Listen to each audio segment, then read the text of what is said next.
दोस्तों, doctor M के institute में आप लोग का हार्दिक स्वागत है। आज आज आज से भारत में डचों का आगमन से शुरुआत करेंगे।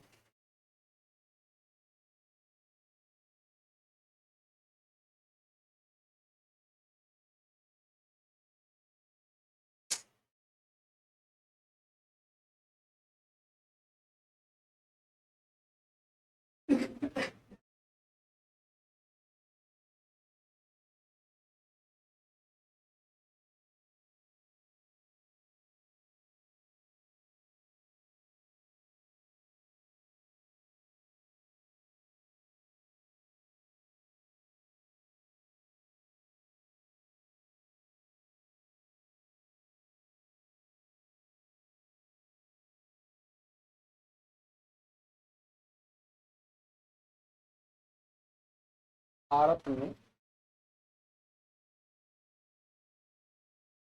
डचों का आगमन। भारत में डचों का आगमन। दोस्तों, हम लोगों ने पिछले क्लास में यह यह अध्ययन किया था कि भारत में पुर्तगाली लोग कैसे आए थे और पुर्तगालियों के आने के वर्षों को भी हम लोगों ने अध्ययन किया था। 1498 में पुर्तगाली भारत आए थे। उसके बाद की घटना है डच डच भी भारत से व्यापार करने के लिए उत्सुक थे। अब सवाल उठता है, आखिर डच कौन थे? आखिर सवाल उठता है कि डच कौन थे और ये कहाँ के रहने वाले थे और कहाँ के रहने वाले थे। तो डच के बारे में कहा जाता है हॉलैंड या नीदरलैंड के निवासी थे। नीदरलैंड के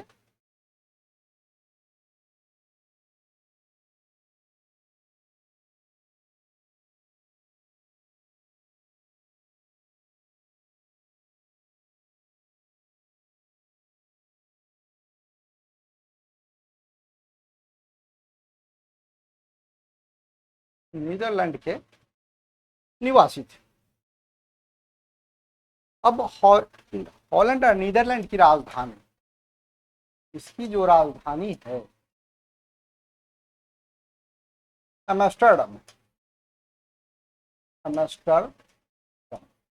दोस्तों, आपको मैंने बताया था पिछले क्लास में पुर्तगाली की राजधानी पुर्तगाली की राजधानी लिस्बन लिस्बन। दोस्तों, अगर आप हिस्ट्री में टॉपिक वाइज स्टडी कर रहे हैं और स्टडी के दौरान जितने भी दुनिया के देश और उनकी राजधानी को सिलसिलेवार ढंग से टॉपिक वाइज स्टडी करेंगे तो आपको कभी बोझिल नहीं होगा। आपको मैंने पिछले क्लास में भी बताया था, जैसे कि स्पेन की राजधानी स्पेन की राजधानी स्पेन की राजधानी मैड्रिड। स्पेन की राजधानी कहाँ पे है? मैड्रिड है। दूसरी बात आप ध्यान देंगे, स्पेन के अलावा आप देख लीजिएगा ब्रिटेन ब्रिटेन की राजधानी लंदन। तो इस प्रकार आप देख रहे हैं कि डच लोग आखिर कहाँ के रहने वाले थे। तो डच लोग यूरोप के रहने वाले थे, यूरोपियन थे, और हॉलैंड या नीदरलैंड के निवासी कहते थे।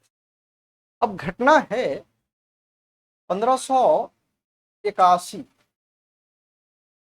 के लगभग, 1581 के लगभग लगभग लगभग लगभग पुर्तगाल ने पुर्तगाल ने स्पेन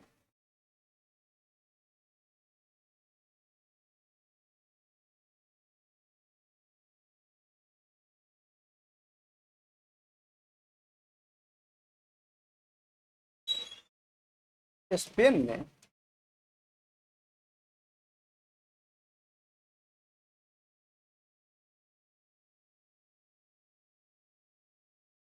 स्पेन ने पुर्तगाल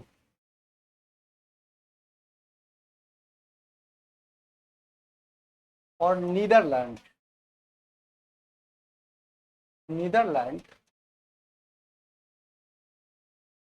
नीदरलैंड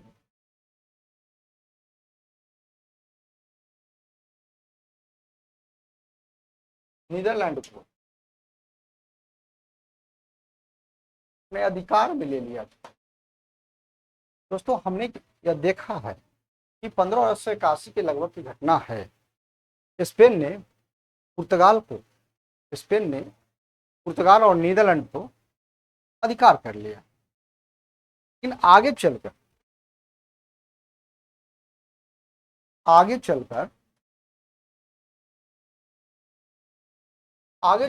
आगे चलकर कि जो आप जो देख रहे हैं, नीदरलैंड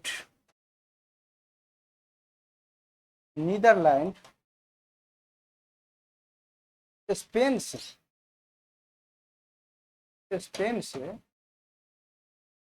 स्वतंत्र हो जाता है।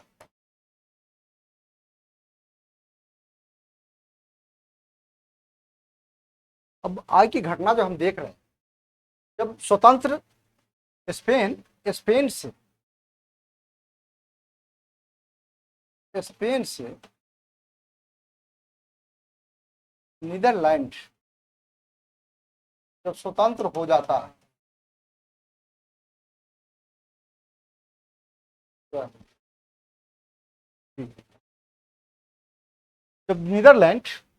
स्पेन जब नीदरलैंड से स्वतंत्र हो जाता है, तो आगे की घटना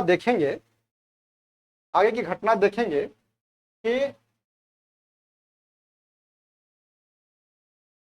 अब इनका अपना व्यापार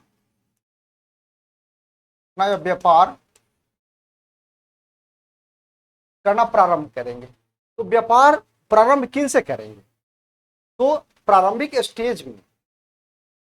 स्टेज में नीदरलैंड के पास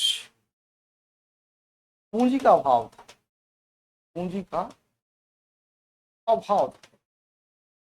क्या था इनके पास? पूंजी का अभाव था। दोस्तों, पूंजी के अभाव के बाद अब इन्होंने निर्णय लिया कि हम अब व्यापार पुर्तगाली के माध्यम से ही किया जाएगा। व्यापार जो करेंगे ये पुर्तगाली के माध्यम से ही करेंगे। ओके, अब जब पुर्तगाली के माध्यम से जब ये व्यापार करेंगे, तो अब इनका व्यापार कैसा होगा? आपको ध्यान है, पुर्तगाली 1498 से भारत में व्यापार कर रहे थे। पुर्तगाली तो 1498 से व्यापार कर रहे थे और इनके पास पूंजी का अभाव था।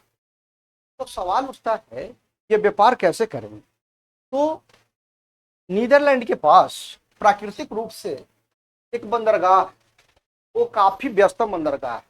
उस बंदरगाह का नाम रोटरडम बंदरगाह है। रोटरडम। रोटरडम बंदरगाह है, रोटरडम बंदरगाह है जो खास तौर पे राइन नदी के तट पे स्थित है। यह बंदरगाह जो है यूरोप का सबसे व्यस्तम बंदरगाह। ये क्या है? यूरोप का सबसे व्यस्तम बंदरगाह। अब यहां से सारे यूरोप में व्यापार व्यापार होते हैं। अब ये प्राकृतिक बंदरगाह का प्राकृतिक बंदरगाह का प्राकृतिक बंदरगाह का सर्वाधिक लाभ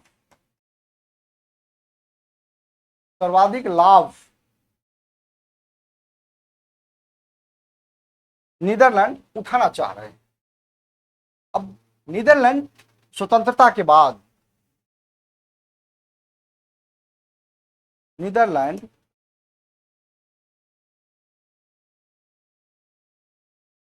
स्वतंत्रता के बाद अब अपनी व्यापारिक प्रक्रिया को बढ़ाना चाह रहे हैं। स्वतंत्रता के बाद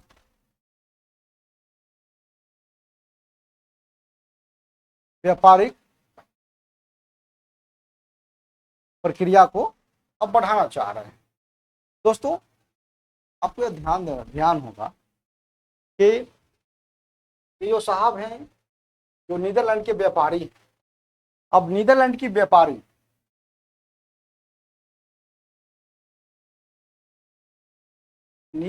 जो व्यापारी हैं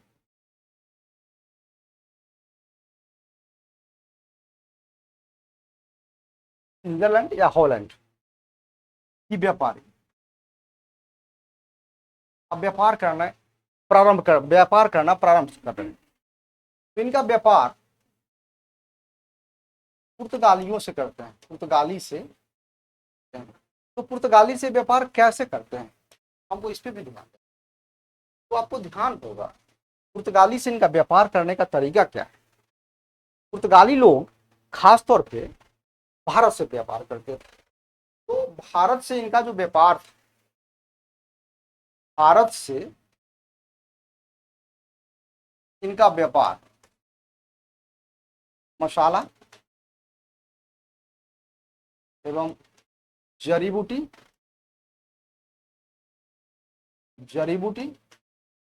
तथा अन्य व्यापारिक वस्तुएं अन्य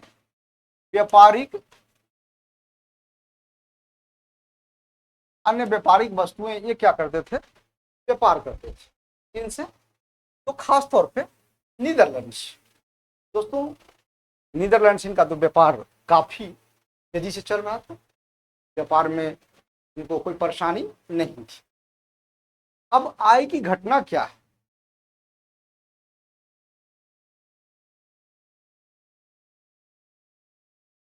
नीदरलैंड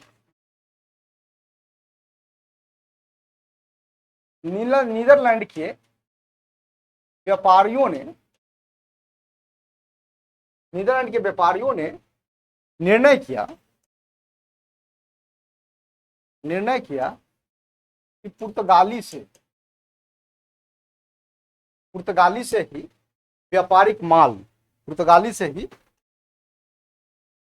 व्यापारिक माल या वस्तु को खरीदा जाए, वस्तु को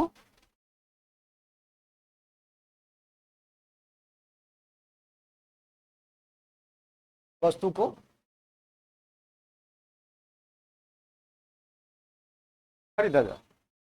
नीदरलैंड के व्यापारियों ने निर्णय लिया कि पुर्तगाली से ही व्यापारिक वस्तुओं को खरीदा जाए और यूरोप के बाजारों में यूरोप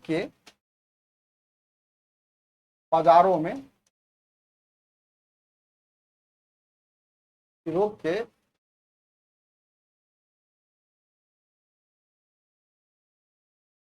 बाजारों में बेचा जाए। अब इनका निर्णय रहा, क्यों? क्योंकि प्राकृतिक रूप से क्या था? रोटरडम बंदरगाह था, रोटरडम बंदरगाह था। अब यहां से इस बंदरगाह का एक फायदा उठाना चाह रहे थे, और परिणाम क्या हुआ? यहां से इनको लाभ भी प्राप्त हुए। इन्होंने क्या किया? यहां से ध्यान दीजिएगा दोस्तों, यहां से रोटरडम बंदरगाह से इन्होंने अपने व्यापार की प्रक्रिया को तेजी से प्रोग्रेस कराना शुरू किया, तेजी से प्रोग्रेस कराना शुरू किया। अब प्रोग्रेस कराते कराते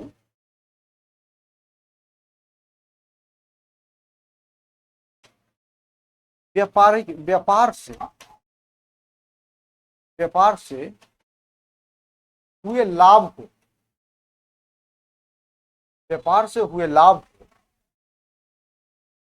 व्यापार से हुए लाभ को इन्होंने व्यापार से हुए लाभ को इन्होंने अपने अपने नौसेना एवं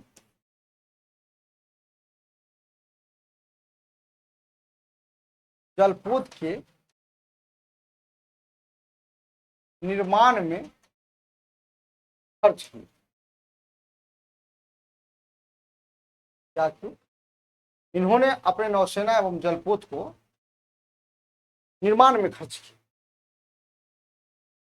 एक समय ऐसा आया, एक समय के बाद डच लोग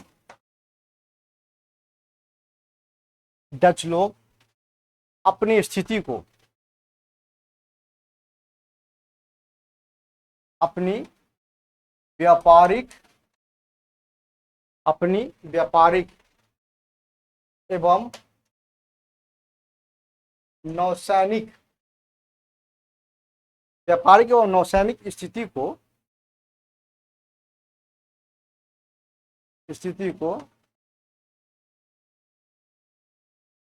काफी मजबूत कर लिए। ओके, अब इनकी मजबूती काफी सख्त हो चुकी। अब ये भारत में अपनी कंपनियां डालने के लिए एकदम पूर्ण रूप में अब तैयार हो चुके हैं। दोस्तों, इन्होंने पुर्तगाल से ही व्यापार किया और भारत की व्यापारिक वस्तु को संपूर्ण यूरोप में इन्होंने बेचा, और बेचने के बाद जो मुनाफा उनको हुआ, उस मुनाफा से अपनी नौसेना एवं जलपोत को उन्होंने मजबूत किया। और इसके बाद इन्होंने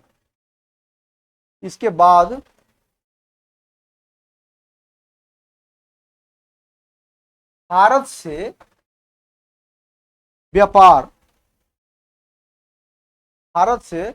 व्यापार करने का निर्णय लिया। अब आय की घटना देखेंगे दोस्त। आप थोड़ा सा मैप को देख लेंगे, थोड़ा सा मैप बनाता हूं।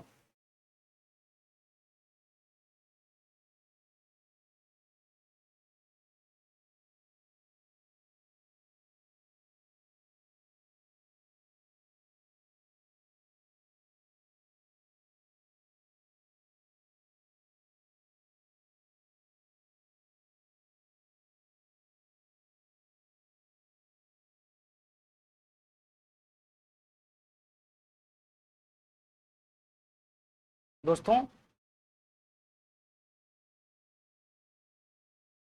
ये जो एरिया आप जो देख रहे हैं खास तौर पे नीदरलैंड है, या इसको हम लोग डच कहते हैं, स्पेन और एक पुर्तगाल। अब आपको मैंने बताया है राइन नदी पर एक रोटरडम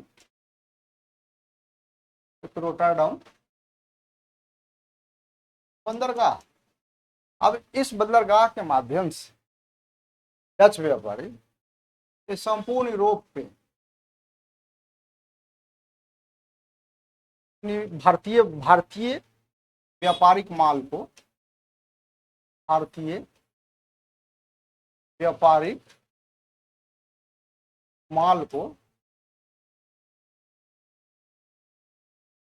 भारतीय व्यापारिक माल को बेचते थे। भारतीय व्यापारिक माल को क्या करते थे? बेचते थे, बेचते थे। ओके, हम यहां तक तो हमें यह बात स्पष्ट हो गया कि ये जो डच जो थे यूरोप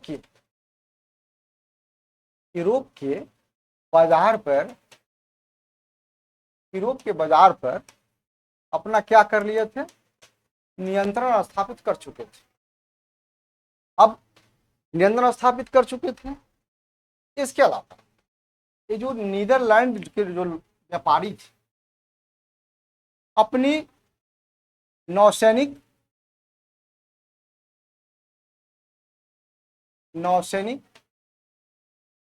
एवं जलपोत को मजबूत कर लिए थे। अपने नौसैनिक और जलपोत को क्या कर लिए थे? मजबूत कर लिए थे। क्योंकि अब इनका लक्ष्य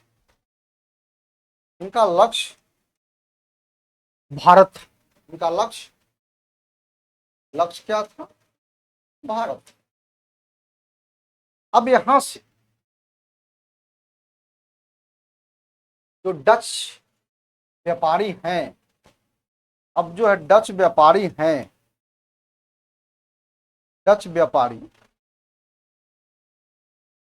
अब सीधे सीधे पुर्तगाली को चुनौती देने वाले हैं। पुर्तगाली को चुनौती देने वाले इसके लिए।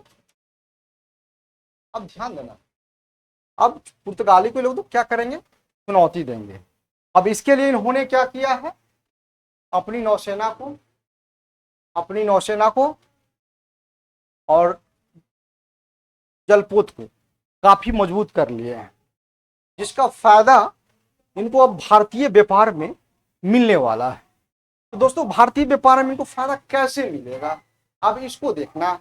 अब हमको यह भी देखना है कि डच जो खास तौर पे कंपनी के तरफ से नहीं व्यक्तिगत यात्रा किए थे, व्यक्तिगत यात्रा करने वाले आखिर कौन से यात्री जो हैं पहली बार व्यक्तिगत रूप से भारत की यात्रा किए थे? तो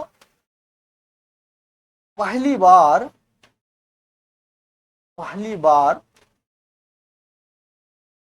भारत की यात्रा करने वाले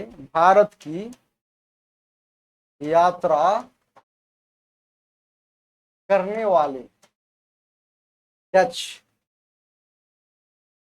कर्निल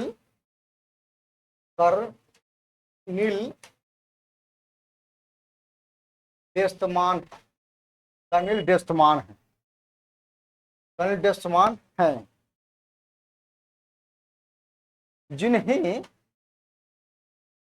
हाउटमैन भी कहा जाता है, जिन्हें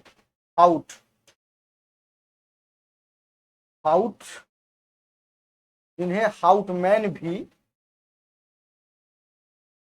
कहा जाता है। ओके, कर्नल डेस्टमान को हाउटमैन भी कहा जाता है।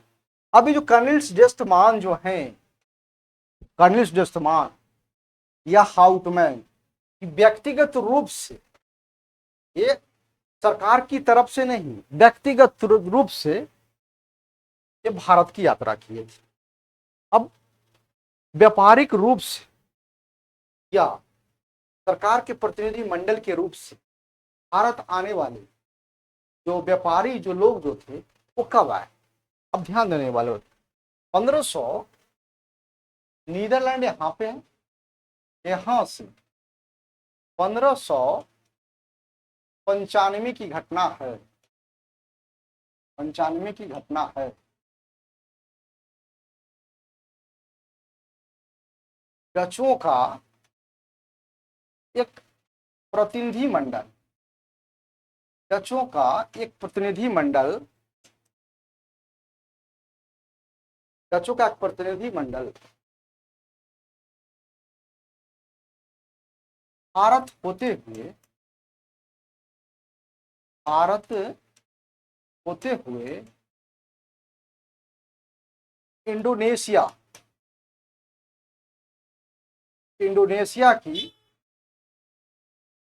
यात्रा की थी। दोस्तों इंडोनेशिया खास तौर पे एक यहाँ पे एक द्वीपीय देश है इंडोनेशिया। इंडोनेशिया क्या है? एक द्वीपीय देश। तो यहाँ से एक व्यापारिक प्रतिनिधिमंडल चला था भारत भारत होते हुए, भारत होते हुए यहाँ पहुंचा था प्रतिनिधिमंडल। तो हमें यह देखने वाली बात है, यह देखने वाली बात है कि 1595 प्रतिनिधिमंडल भारत से आए। तो इंडोनेशिया जो आप जो दोस्त देख रहे हैं, तो इंडोनेशिया को क्या कहा जाता है? इसे मसालों का द्वीप कहा जाता है। इंडोनेशिया को मसालों का द्वीप कहा जाता है। अब हमने देखा कि प्रारंभिक स्टेज में, हमने देखा प्रारंभिक स्टेज में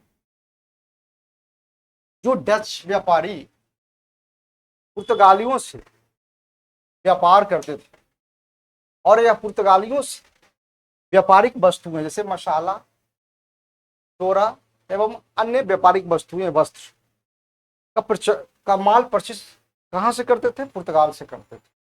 और संपूर्ण यूरोप में, जो संपूर्ण यूरोप में क्या करते थे? वो माल बेचते थे। और वहां से जो मुनाफा तैयार हुआ, उस मुनाफा को उन्होंने अपने लग्जरियस जीवन में नहीं लगाया, उन्होंने अपने जो उपयोगी वस्तुएं उसमें लगाए। उन्होंने सब सर्वप्रथम अपने नौसैनिक को मजबूत किया, अपने जलपोत को निर्माण किया, जो उनको व्यापार के लिए काफी उपयोगी होने वाला था। अब आगे घटना देखिएगा दोस्त, सन 1602 की ईस्वी, सन 1602 की घटना है। सन 1602 की घटना, सन 1602 की घटना है। डच की सरकार ने, डच की सरकार ने, सन 1602 की घटना है। डच की सरकार ने पारगंदे ओस्ट Indians, पारगंदे पारगंदे पारगंदे ओस्ट Indians Indians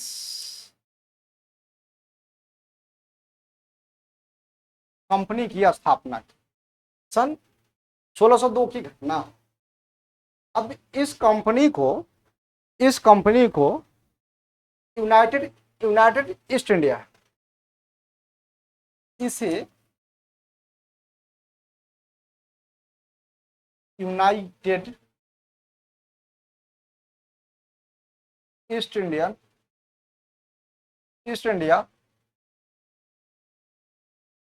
company of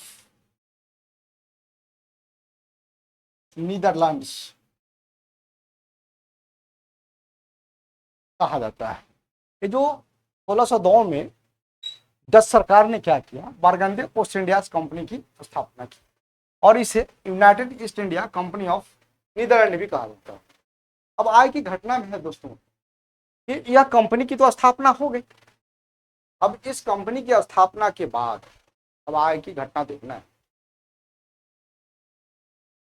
अब कंपनी सरकार तो बनाई, लेकिन डच व्यापारियों के पास, डचों के पास क्या था, डचों के पास पूंजी का अभाव था, पूंजी का अभाव था। अब सवाल उठता है दोस्तों कि पूंजी आएगा कहां से, पूंजी तो है नहीं। तो डचों ने यह निर्णय लिया कि ये जो कंपनी बनेगी इसमें बहुत सारे साझेदार होंगे, अर्थात बहुत सारे पार्टनर्स होंगे। कंपनी का जो निर्माण होगा इसमें बहुत सारे साझेदार होंगे और साझेदारी के तहत लगभग 65 लाख गिल्डर्स, 65 लाख गिल्डर्स,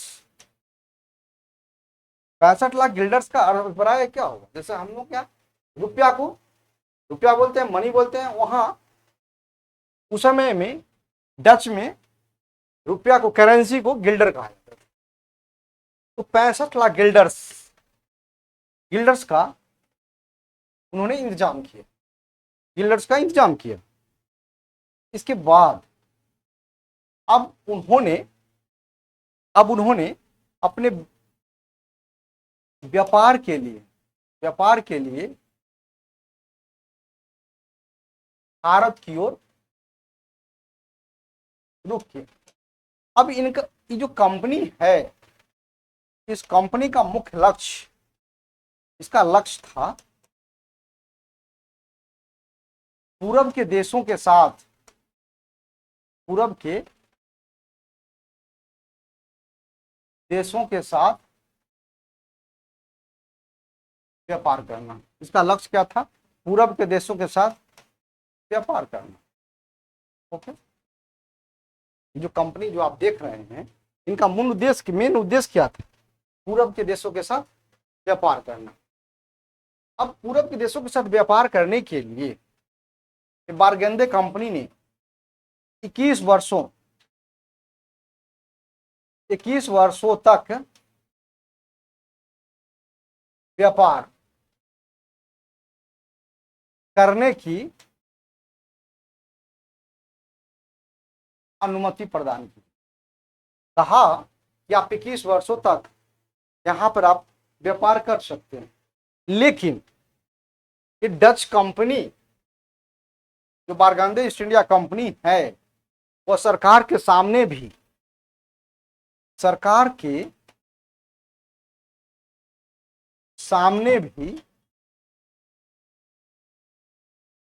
कई शर्तें को रखे। अब देखिएगा, अब इनका शर्त क्या था, अब कंपनी का शर्त था कि यदि मैं भारत में व्यापार कर रहा हूं, अगर हमें सैनिक कार्रवाई करना हो या संधि करना हो, तो हमें डच सरकार से अनुमति लेने की आवश्यकता नहीं होगी, यह निर्णय सिर्फ कंपनी ही करेगी। तो अब यहां पे क्या सैन्य कार्रवाई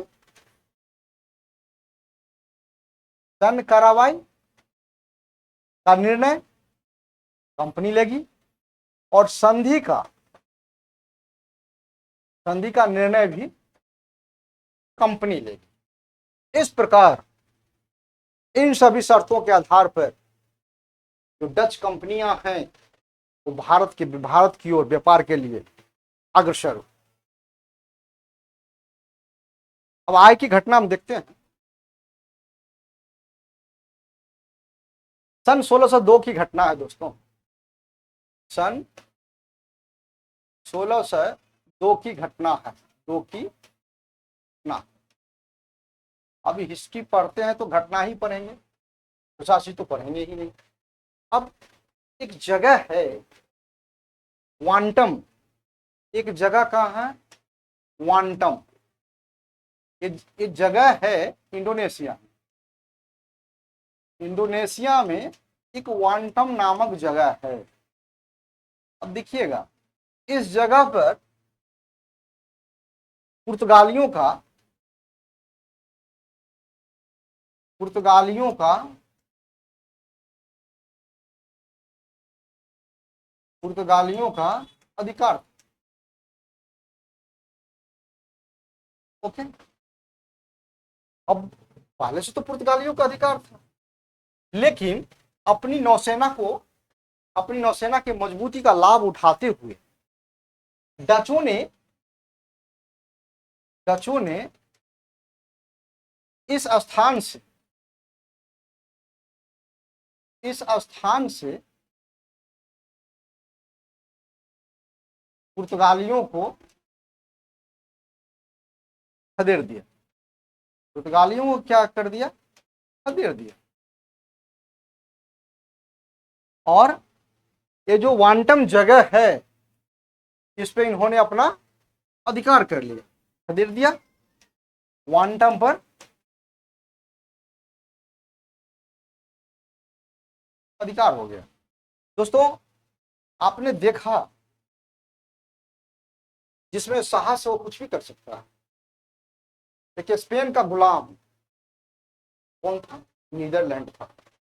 स्पेन से लगभग 1581 की ईस्वी में स्वतंत्र होता है। उसके बाद पुर्तगाली से व्यापार की प्रक्रिया प्रारंभ होता है। और कौन से प्रक्रिया, व्यापार।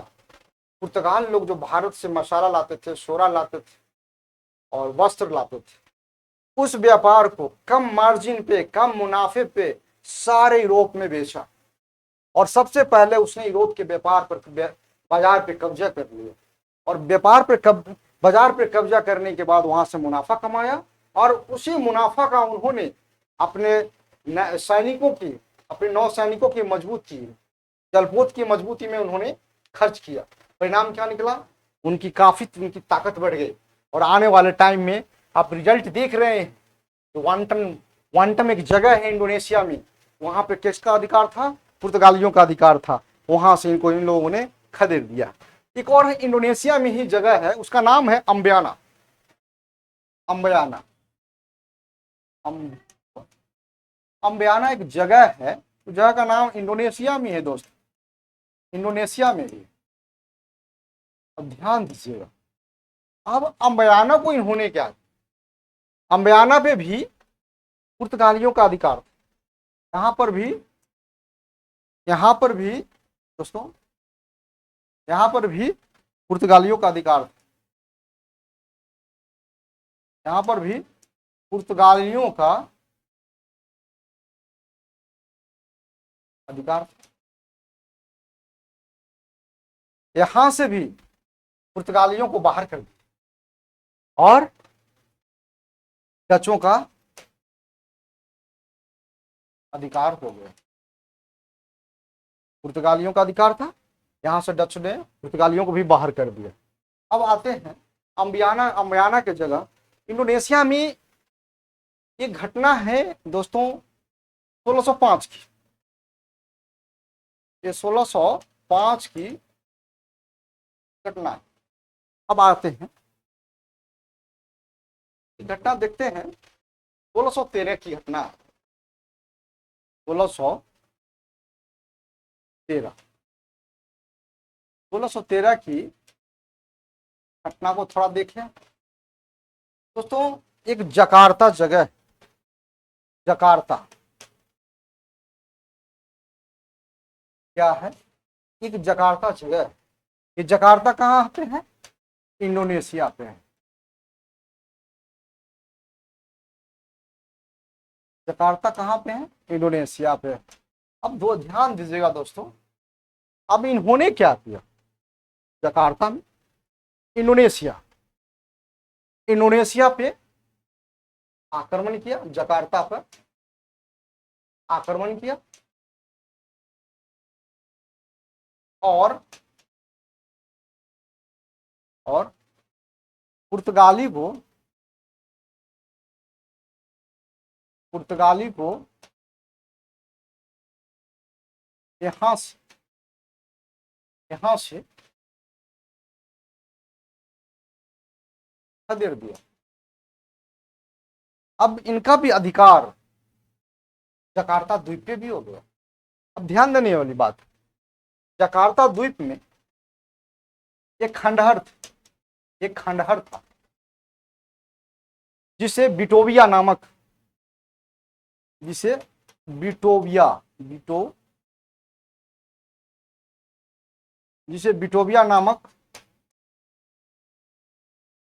एक खंडहर था जिसे बिटोविया नामक शहर की स्थापना की। खंडहर में क्या हुआ कि बिटोविया नामक शहर की स्थापना की। ठीक है, अब ध्यान देने वाली बात, ये जो शहर की जो स्थापना हुई दोस्तों, अब इस शहर से ही बिटोविया से ही इन्होंने पूरा प्रशासन, इन्होंने संपूर्ण प्रशासन, इवन इंडोनेशिया और भारत का प्रशासन का डील या प्रशासनिक केंद्र इन्होंने बिटोविया को बना लिया। यहीं से संपूर्ण भारत पे शासन करते थे। इधर मसालों का द्वीप इंडोनेशिया को आया था, इंडोनेशिया पे भी इनकी शासन थी, और इसके साथ साथ इनका जो शासन जो था, आपको जो देख रहे हैं इंडोनेशिया वाले भारत वाले भाग, भारत पे भी शासन था। इस प्रकार इन्होंने बिटोविया को प्रशासनिक मुख्यालय के रूप में विकसित किया। प्रशासनिक मुख्यालय प्रशासनिक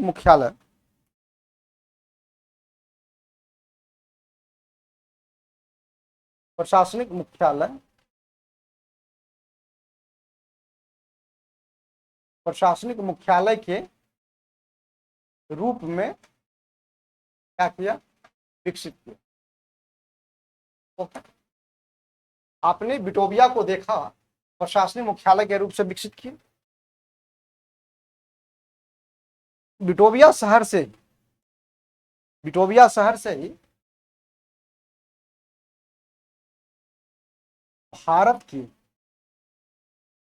भारत के प्रशासनिक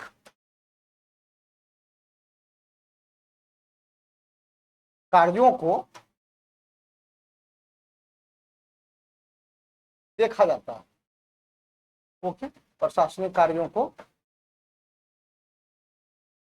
देखा जाता है। तो आपने दोस्तों 1613 की घटना को देखा। अब आय की घटना है सन 1641 की घटना है। सन 1641 की घटना है। मलक्का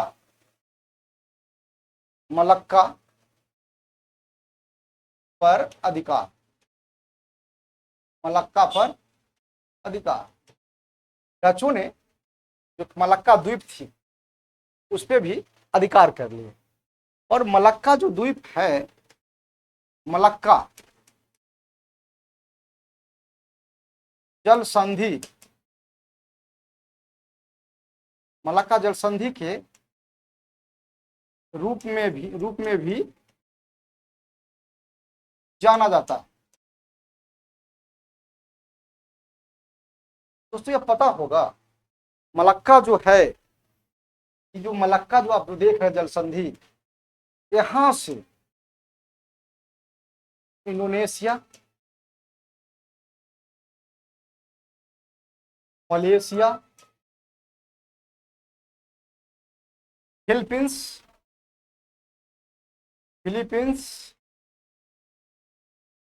चीन एवं जापान तक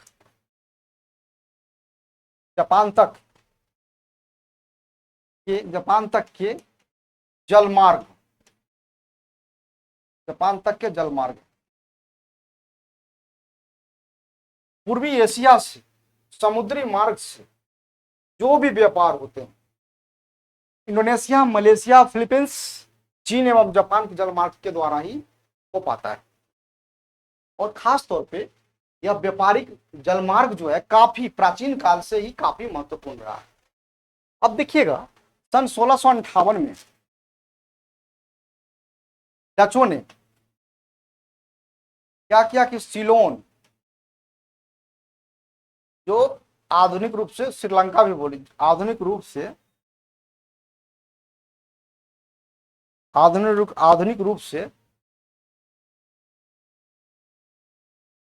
सीलोन को श्रीलंका भी कहा जाता है दोस्तों। आधुनिक 1658 में डचों ने सीलोन पर अधिकार कर लिया, जो आधुनिक रूप से इसको क्या कहा जाता है, श्रीलंका भी कहा जाता है। 1658 की घटना। अब ध्यान देने वाली बात, अब तक हम लोगों ने डचों द्वारा जो क्षेत्र अपने अधीन किए, ये सारे क्षेत्र जो है भारत से बाहर के क्षेत्र। जैसे आपने देखा 1602 में अम्बायाना क्वांटम, 1602 में आपने देखा क्वांटम को देखा। उसके बाद 1605 में आपने देखा अम्बायाना को देखा, 1613 में आपने जकार्ता को देखा। उसके बाद आपने 1641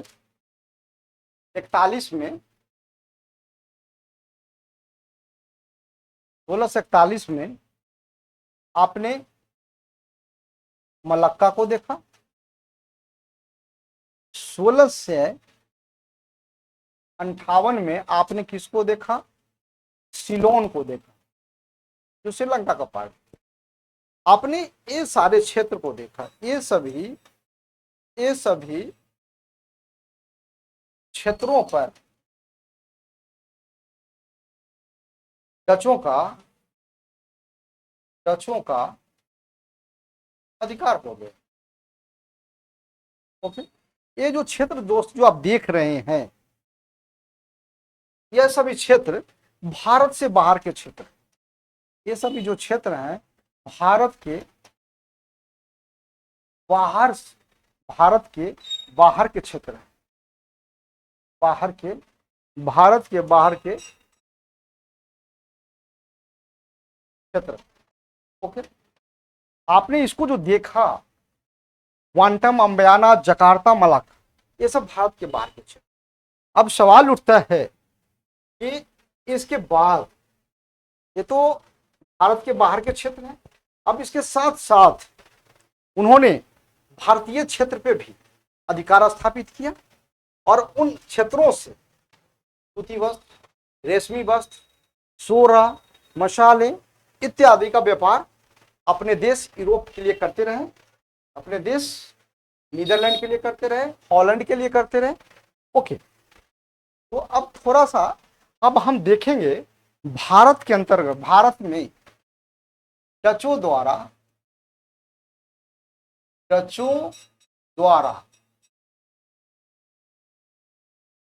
भारत में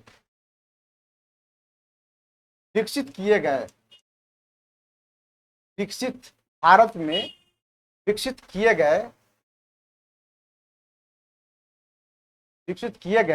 व्यापारिक क्षेत्र या व्यापारिक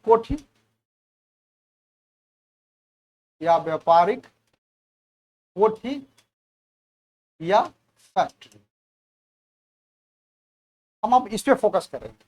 तो सबसे पहले हम देखेंगे ये जो क्षेत्र जो देख रहे हैं दोस्त, इसको आप जो देख रहे हैं, कच्छ का रण हुआ, ये क्या हुआ, काठियावाड़ हुआ, पश्चिमी घाट, ये जो क्षेत्र जो देख रहे हैं ये भारत का हुआ, ये दक्षिण भारत का हुआ। तो हमें अब यहाँ पे हमको देखना है कि जो डच व्यापारी भारत में आए तो किन क्षेत्रों में, कहां कहां पे उन्होंने अपनी फैक्ट्री की स्थापना की? तो ध्यान दीजिएगा, सबसे पहले मसूलीपट्टनम में पहुंचे। मसूलीपट्टनम दोस्तों, ये 1605 की घटना है। अब हमें देखना है कि मसूलीपट्टनम है कहाँ। दोस्तों, इस एरिया में मसूलीपट्टनम एग्जैक्ट नहीं है, बस आपको एक रफली समझाने के लिए मैं बता रहा हूं ताकि याद रखने में आसानी होगी। मसूलीपट्टनम,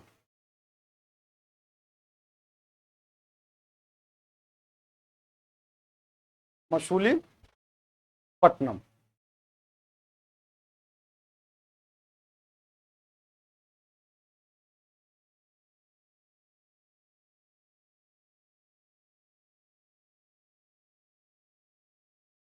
ये जो एरिया देख रहे हैं ये हो गया मसूलीपट्टनम।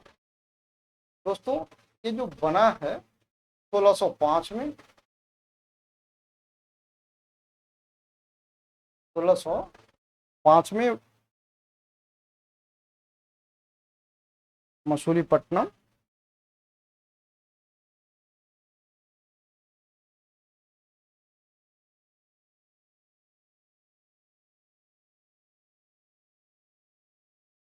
सोलह सौ पांच मसूलीपट्टनम एपी। अब जो मसूलीपट्टनम जो 1605 में बना, इन्होंने जो फैक्ट्री की स्थापना की, तो इस फैक्ट्री से ये लोग व्यापार किस चीज के लिए करते थे? तो यहां से ये लोग नील का व्यापार करते थे, नील का व्यापार करते थे। इसके साथ साथ सूती वस्त्रों का भी व्यापार करते थे, सूती वस्त्रों का भी व्यापार करते थे। इसके साथ साथ अन्य अन्य व्यापारिक वस्तु का भी व्यापार करते। इसी की जगह एक जगह है जिसका नाम है पुलिकट।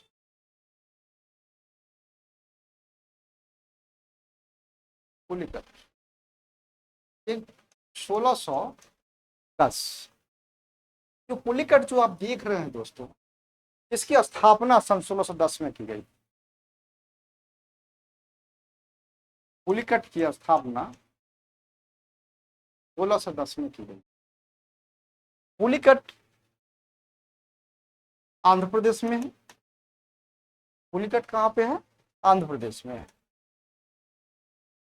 दोस्तों, पुलिकट जो शहर है खास तौर पे डचों के लिए काफी महत्वपूर्ण है। यह जगह डचों के लिए काफी महत्वपूर्ण है,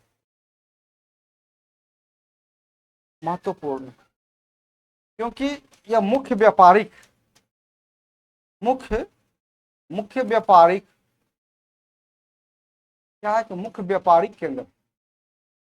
ये क्या है? मुख्य व्यापारिक केंद्र। अब भविष्य में जो इनका बिटोबिया शहर था, बिटोबिया इनका प्रशासनिक केंद्र था। बिटोबिया इनका जो बिटोबिया प्रशासनिक केंद्र था, ठीक है, इनका बिटोबिया जो प्रशासनिक केंद्र था, दोस्त ध्यान दीजिएगा, उसको इन्होंने क्या किया? स्थानांतरण कर दिया। और स्थानांतरण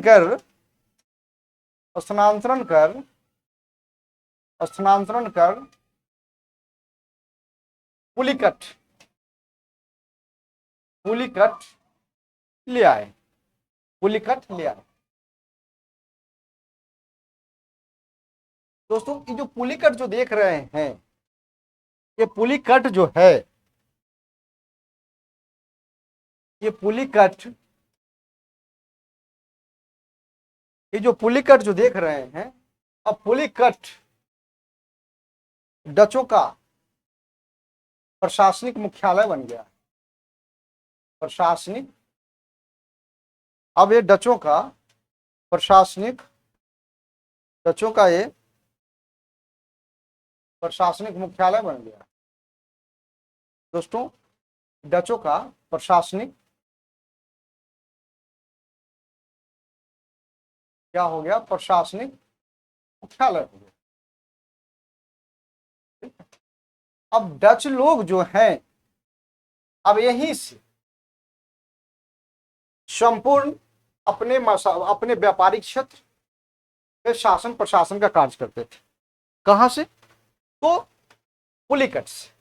अब इसके बाद भी देखिएगा, पुलिकट इतिहास में और अत्यधिक महत्वपूर्ण हो जाता है। डचों ने क्या किया? पुलिकट में ही बारूद का कारखाना लगवाया। इसके बाद पुलिकट में इन्होंने टकसाल, इन्होंने क्या किया? पुलिकट में ही, यहाँ पे जो देख रहे हैं, यहाँ पे इन्होंने टकसाल की स्थापना। पुलिकट में ही क्या हुआ? इन्होंने टकसाल की स्थापना की। अब ध्यान देना है दोस्तों, ये टकसाल जो इनका जो देख रहे हैं, टकसाल का मतलब क्या होता है? टकसाल का अर्थ क्या होता है? सिक्के को ढालने वाला कारखाना। तो यहाँ पे पुलिकट में ही स्वर्ण सिक्के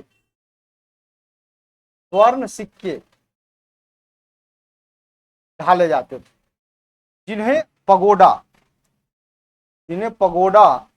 कहा जाता था। ये जो स्वर्ण सिक्का ढाला जाता था, इसको क्या कहा जाता था? पगोडा कहा जाता था। दोस्तों, ये जो पगोडा है, ये काफी कॉस्टली, क्योंकि सोना का सिक्का था, इसका प्रचलन सर्वाधिक था। ठीक है।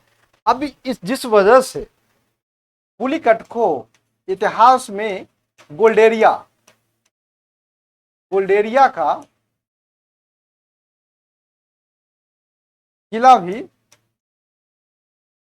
का किला भी कहा जाता है। ओके, क्या कहा जाता है? गुलडेरिया का किला कहा जाता है।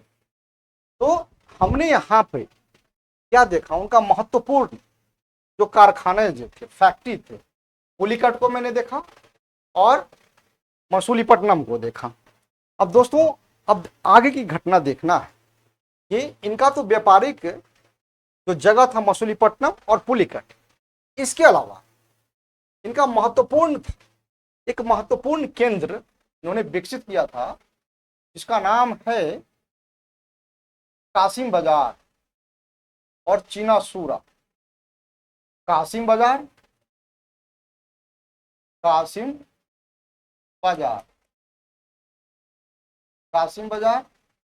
और चीनासूरा। अब दोस्तों, ये जो आप देखेंगे, कासिम बाजार और चीनासूरा, ये जो दो केंद्र, जहां दो जगह इन्होंने फैक्ट्री लगाई थी। दोस्तों, यहां पे इन्होंने आसिफ फैक्ट्री लगाई थी, जो काफी महत्वपूर्ण थी। महत्वपूर्ण किस दृष्टिकोण से थी? इन्होंने रेशम के उत्पादन के लिए, रेशम को तैयार करने के लिए, यहाँ पे इन्होंने रेशम को उत्पादन करने के लिए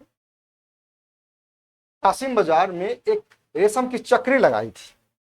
कासिम बाजार में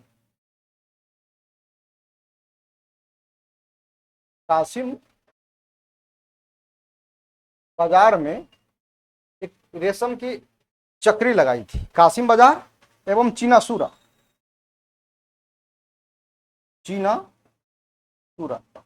दोस्तों, ये दोनों जगह उन्होंने क्या किया? एक रेशम की चक्री लगा दी थी।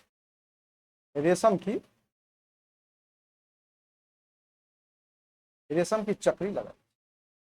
अभी जो आप रेशम की चक्री दोस्त जो देख रहे हैं, अभी रेशम की चक्री का मूल के कार्य क्या? रेशम की चक्री का मूल काम क्या? अब यहां से रेशम तैयार होते थे। इस फैक्ट्री में लगभग 3000 मजदूर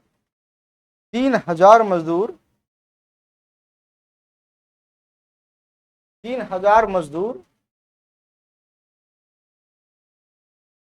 3,000 मजदूर या कह सकते हैं कर्मचारी कर्मचारी कार्य करते थे। और सबसे आश्चर्य की बात है कि जो आप इस फैक्ट्री को आप देख रहे हैं और इस फैक्ट्री को देख रहे हैं, ये दोनों फैक्ट्री का नियंत्रण दोस्तों नीदरलैंड से होता था। नीदरलैंड से क्या होता था, दोनों का नियंत्रण जो है कहां से होता था, नीदरलैंड से होता था।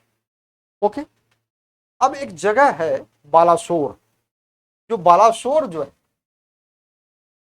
जो बालासोर को जो देख रहे हैं दोस्तों, बालासोर, ये बालासोर वर्तमान में उड़ीसा में स्थित है। बालासोर जो है उड़ीसा में स्थित है। अब यहां से देखने वाली बात है, जो बालासोर जो जगह जो देख रहे हैं, यहां से वस्त्रों का व्यापार होता था, वस्त्रों का व्यापार होता था। ओके, अब यहां से क्या होता था, बालासोर से वस्त्रों का व्यापार होता था। आज की घटना है दोस्तों कि अब यहां से इनका जो माल जो जाता था कहां पहुंचता था, नीदरलैंड। नीदरलैंड में कौन सा जगह, रोटरडम बंदरगाह। अब रोटरडम बंदरगाह से संपूर्ण भारत पे, सॉरी संपूर्ण यूरोप में इनका व्यापार होता था। एक कोचीन में इन्होंने, कोचीन में इन्होंने 1663 में इन्होंने कारखाना डाला। तो 1663 में इन्होंने कोचीन में कारखाना डाला। इन्होंने क्या किया, पुर्तगालियों को और कारिकल के राजा, कालीकट के राजा को उन्होंने पराजित किया और कोचीन पे अपना अधिकार कर लिया और यहाँ पे फैक्ट्री स्थापित किया। ये 1663 की घटना है। अब आज की घटना दोस्तों हमको देखना है कि आगे आखिर हुआ क्या। अब देखिएगा, व्यापार तो डचों का बेहतर ढंग से चल रहा था भारत में, लेकिन उधर अंग्रेज भी अपनी व्यापारिक एवं राजनीतिक स्थिति को भारत में मजबूत करते आ रहे हैं। आपको अगले क्लास में पढ़ाएंगे। अब यहाँ पे क्या होगा, अंग्रेज अपनी स्थिति को काफी मजबूत कर रहे हैं। अंग्रेज ने सन 1757 में प्लासी की युद्ध ला, प्लासी की युद्ध ला और अप्रत्यक्ष रूप से बंगाल पर अपना अधिकार कर लिया। और प्लासी के युद्ध जीतने के बाद अंग्रेजों का मनोबल काफी ऊंचा था। अब अंग्रेज सीधे सीधे भारत में डचों को चुनौती दे रहे थे। अब डच अब उनकी चुनौती को भी स्वीकार करने के लिए तैयार थे। सन 1759 की घटना है, सन 1759 की घटना है। ये घटना है बेदरा। बेदरा दोस्तों, एक क्वेश्चन कभी कभी पूछता है कि बेदरा जगह कहां पे है, तो बंगाल में, पश्चिम बंगाल में। ओके, तो बेदरा नामक स्थान पर अंग्रेजी एवं डचों के, अंग्रेजी एवं डचों के सैनिकों के बीच युद्ध हुआ। डच पराजित हो गए। डच क्या हो गए, पराजित हो गए। और पराजित होने के बाद डच के व्यापारिक क्षेत्र एवं कारखाना पर अंग्रेजों का अधिकार हो गया। अंग्रेजों का अधिकार हो गया। ओके, अब यहां पे क्या हुआ कि अंग्रेजों का भी अधिकार हो गया। अब दोस्तों, अब डच यहां से कमजोर होते चले गए। एक और घटना है, पेरिस की संधि। सन 1795 में पेरिस में एक संधि होती है। पेरिस में एक संधि होती है। ओके, अब पेरिस में 1795 में जो संधि होती है, अब ध्यान देना, तो संधि में क्या निकल के आया कि अंग्रेजों ने, इस संधि के तहत अंग्रेजों ने डचों से संपूर्ण भारत की व्यापारिक कोठियों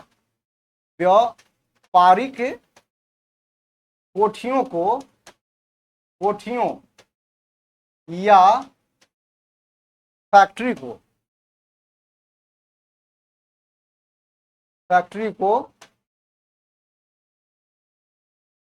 खरीद लिए। अब यहां से अब डच स्वदेश लौटने के लिए मजबूर हो गए। अब वो अपना देश वापस चले गए। अब आय की घटना है दोस्तों, अब थोड़ा बहुत कुछ बचा खुचा क्षेत्र सूरत में बचा हुआ था, ठीक है। अब 1824 आते 1824 आते डचों ने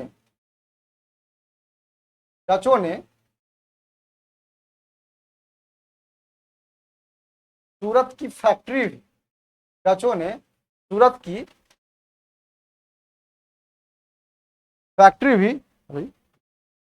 भी बेच डाली। ओके दोस्तों, इस प्रकार आपका ये टॉपिक समाप्त होता है। अब नेक्स्ट टॉपिक के साथ नेक्स्ट क्लास में मिलते हैं। Thank you.